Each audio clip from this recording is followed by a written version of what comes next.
President Trump's former fixer, Michael Cohen, testified before the House Oversight Committee, and obviously there's a lot to unpack because we have hours worth of testimony to get through, but I'm not going to get through all of it. What I will do is basically pull out some clips that I found the most interesting and important as it relates specifically to Donald Trump and potential criminality. And, when we get through this segment, you're going to see that I believe it is confirming criminality.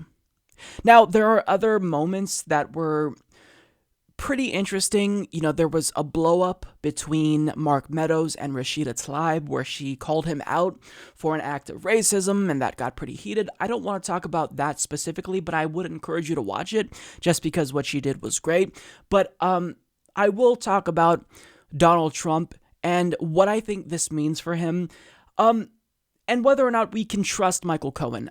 I am fully willing to admit that this is someone who is a sleazy individual. Anyone who is a fixer, they're probably pretty sketchy. However, when it comes to juxtaposing, who I believe more, Trump or Cohen, it's an easy decision. And when you also take into account the fact that what Michael Cohen said in his testimony wasn't surprising at all, I believe him.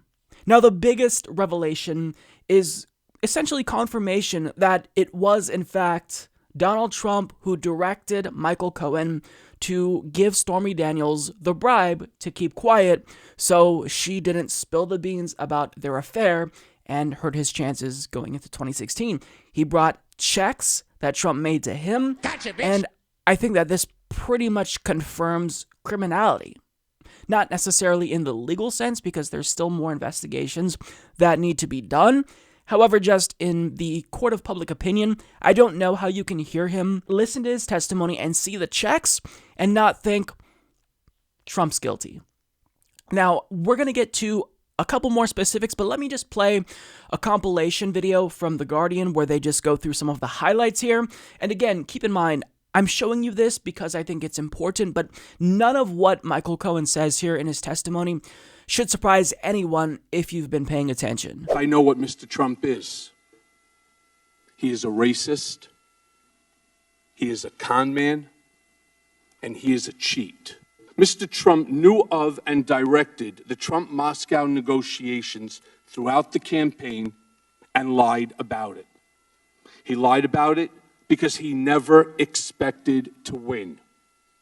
He also lied about it because he stood to make hundreds of millions of dollars on the Moscow real estate project. He asked me to pay off an adult film star with whom he had an affair and to lie about it to his wife, which I did. I am providing a copy of a $35,000 check that President Trump personally signed from his personal bank account on August 1st of 2017, when he was President of the United States, to reimburse me, the word used by Mr. Trump's TV lawyer, for the illegal hush money I paid on his behalf. Mr. Trump is a racist. The country has seen Mr. Trump court white supremacists and bigots. You have heard him call poorer countries shitholes. In private, he is even worse.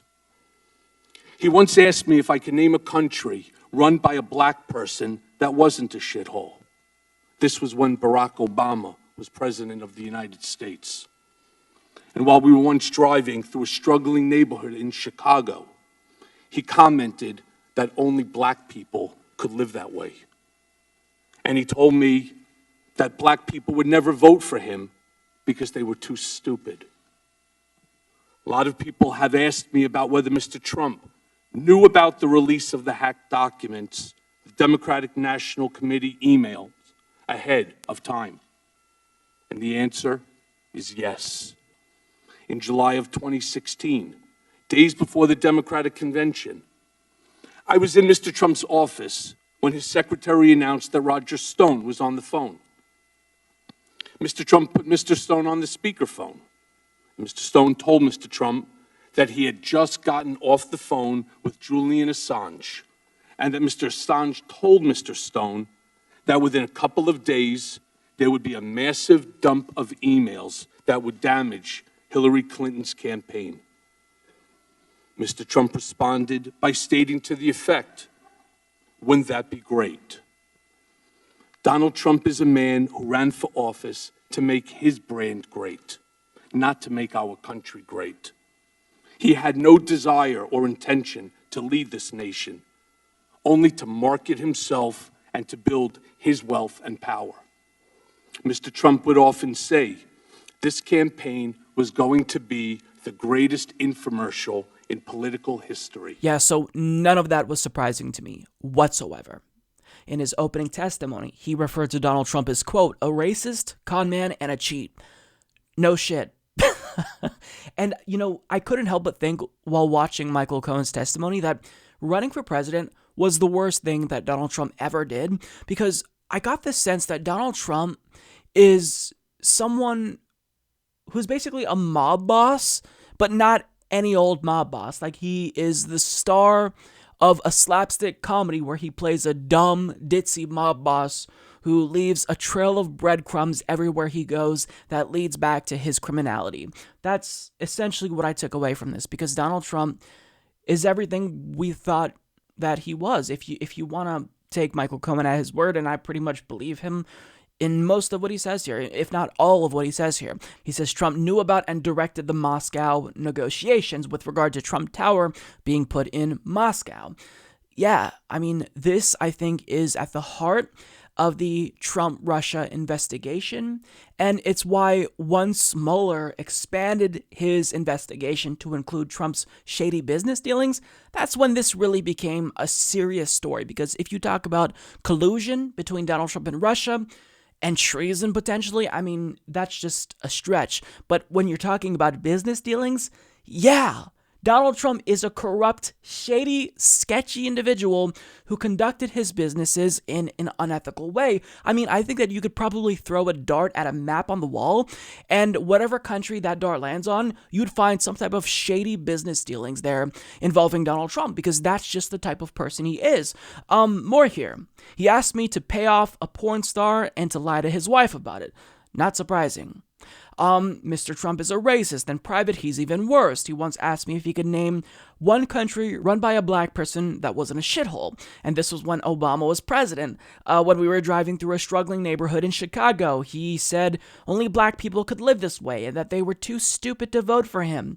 I mean, things like this that are not surprising. If you listen to Donald Trump speak and listen to not just racial insensitivity, but overt racism, then this is all believable. Of course he has these feelings in his heart. He's a fucking racist, and he's been a racist. If you look at the racial discrimination cases back in the 70s when he wouldn't rent to black Americans, then this isn't anything that's new. It's not surprising to anyone. So of course, when Michael Cohen says it, I absolutely believe him. Trump ran for office to make his brand great, not to make the country great. He had no desire or intention to lead the nation. At one point, I believe Michael Cohen basically alluded to pretty explicitly that Donald Trump didn't even think he would win, not just, the nomination, but the presidency. This isn't surprising to anyone. In fact, during the general election, when he started talking about how Hillary Clinton and Obama founded ISIS, it seemed as if he was intentionally trying to tank his own chances. And this is something that was reflected in satirical bits on South Park.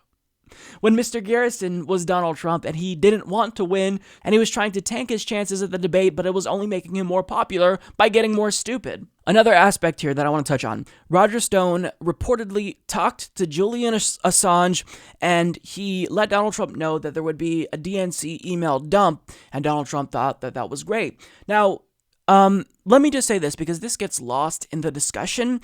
Was it the case that WikiLeaks was trying to hurt Hillary Clinton's chances by releasing hacked DNC emails? Unquestionably. In fact, direct messages from Julian Assange reveal this to be the case, and I disagree with that, because if you're going to just intentionally release information that harms one party, then I do find that problematic. Release all the information, release Republican Party emails as well. I'm not calling on anyone to commit a crime, but I'm saying if you want to just have the American people make their own decision, then you can't withhold information you probably have dirt on Republicans and not release it on them, but release it on Democrats. Of course that's a problem. However, simultaneously, is it also true that if the DNC and Hillary Clinton weren't colluding to sabotage Bernie Sanders' campaign, that couldn't have hurt them to begin with? Yes. So let's always remember that when we're talking about leaked DNC emails, we are showing them unethically trying to sabotage Bernie Sanders. We're seeing the media colluding with Hillary Clinton's team and Democratic Party operatives to try to bring him down. So don't let that fact, that's really important, fall by the wayside. So that's one thing I want to say. Now, I'm going to show you one clip. I have 2 clips in total left. In this next clip, Michael Cohen is going to explain why he flipped, and he's going to try to convince you all that he did it out of principle, and not necessarily that he got busted and that the FBI raided his office, but he's going to tell you that, he flipped because he genuinely cares. I found this part really disingenuous, but what he said to Republicans is damaging, I think, about Donald Trump specifically. Several times in your testimony, you state the bad things that you did for Mr. Trump. And at some point, you apparently changed your course of action. There's a recurring refrain in your testimony that says, and yet I continued to work for him. But at some point you changed. What was the breaking point at which you decided to start telling the truth? There are several factors. Helsinki, Charlottesville, watching the daily destruction of our civility to one another, putting up silly things like this. Oh, that's silly. Really unbecoming of Congress. It's that sort of behavior that I'm responsible for. I'm responsible for your silliness because I did the same thing that you're doing now for 10 years. I protected Mr. Trump for 10 years. And the fact that you pull up a news article that has no value to it, and you want to use that as the premise for discrediting me, that I'm not the person that people called at 3 o'clock in the morning, would make you inaccurate. In actuality, it would make you a liar, which puts you into the same position that I am in. And I can only warn people, the more people that follow Mr. Trump, as I did blindly, are going to suffer the same consequences that I'm suffering. So that was incredibly interesting to me because he's warning Republicans, look, you're protecting Donald Trump. You're trying to, run defense for him currently, but you're going to end up in a situation like me. And if you tuned into the first portion, it's obvious that Republicans didn't even want this hearing to take place. They didn't want Michael Cohen to testify because obviously they were trying to protect Donald Trump, because if you tarnish the reputation of the Republican president, then of course there are going to be Republicans that will inevitably be collateral damage. The party's name will take a hit because of Donald Trump and what Michael Cohen revealed. So of course they didn't want it to go through, but I like that he gave them that warning. Look, you're doing this now, but it's not going to pay off. That to me was a pretty powerful statement, even if his reasoning for testifying was disingenuous and it came off to me as virtue signaling. Oh, I care about the American people and civility. You got busted. Let's just call it what it is. You got busted, and that's why you're here today, and it's why you are going to prison. But nonetheless, one more clip I'm going to show you is of Alexandria Ocasio-Cortez, and what she did here was brilliant in my view because she essentially got Cohen to confirm that Donald Trump is guilty of possibly more criminality with regard to tax fraud and tax evasion. The Trump Golf Organization currently has a golf course in my home borough of the Bronx, Trump Links. I drive past it every day, going between the Bronx and Queens. In fact, the Washington Post reported on the Trump Links Bronx course in an article entitled, "Taxpayers Built This New York Golf Course and Trump Reaps the Rewards." That article is where many New Yorkers and people in the country learned that taxpayers spent $127 million to build Trump Links in a, quote, generous deal, allowing President Trump to keep almost every dollar that flows in on a golf course built with public funds. And this doesn't seem to be the only time the president has benefited at the expense of the public. Mr. Cohen, I want to ask you about your assertion that the president may have improperly devalued his assets to avoid paying taxes. According to an August 21st, 2016 report by the Washington Post, while the president claimed in financial disclosure forms that Trump National Golf Club in Jupiter, Florida, was worth more than $50 million, he had reported otherwise to local tax authorities that the course was worth, quote, no more than $5 million. Mr. Cohen, do you know whether this specific report is accurate? It's identical to what he did at Trump National Golf Club at Briarcliff Manor. Do you know, to your knowledge, was the president interested in reducing his local real estate bills, tax bills? Yes. And how did he do that? What you do is you deflate the value of the asset, and then you put in a request to the tax department for a deduction.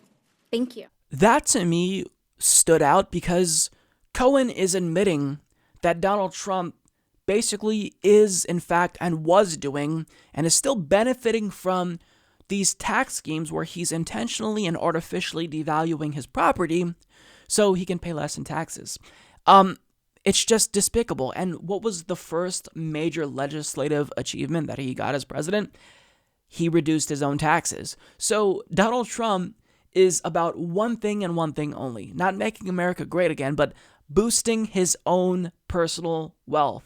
That's what he's always been about, and it's not necessarily just about wealth and power, but it's about him being celebrity and, being adored by people. And he certainly has his, group and block of loyal sycophants, but for the most part, as I stated earlier, running for president was the worst thing ever because it really got us to dive a little bit deeper into Donald Trump. I mean, just hearing him speak before, he's a fraud, but diving into the details, learning the extent to which he's a fraud and a criminal and a thug, I mean, yeah, it's horrible for him. Now, after hearing this testimony, I don't know how anyone can still support him. If you are a supporter who was duped by Donald Trump because he was talking in a populist way, that's fine. You were duped. There were red flags there that you should have seen, but I can forgive you for that. But if you still support him after this, then I can't understand that. I don't know how you rationalize that, and it's just baffling to me. Now, the one last thing, I don't have a clip for this, but Michael Cohen essentially paraphrased something Donald Trump said about Trump Jr., essentially saying that he has pretty poor judgment and confirming that Trump Jr. is the dumbest of all the Trumps. I just thought that was pretty humorous. So, yeah, there's a lot that I'm leaving out here because this was a long testimony, but the overall takeaway, in my view, and people are going to take away different things, is that this is incredibly harmful to Donald Trump. I don't necessarily feel as if this will affect him negatively with regard to his base, because they've already drunk the Kool-Aid. They're going to blindly follow him and support him no matter what. But in terms of legally, the repercussions that this testimony will have, it's got to be bad for Donald Trump. Michael Cohen confirmed her. He brought checks to demonstrate that Donald Trump paid him back for him making illegal bribes, hush money payments to Stormy Daniels, Stephanie Clifford's. And that is devastating. It confirms essentially, at least in the state of public opinion, that Donald Trump is a criminal and he broke the law. Subscribe if you like this video, folks. Mike's tremendous, and he's doing a really, really good job. Many people are telling me about how wonderful the Humanist Report is. Bigly.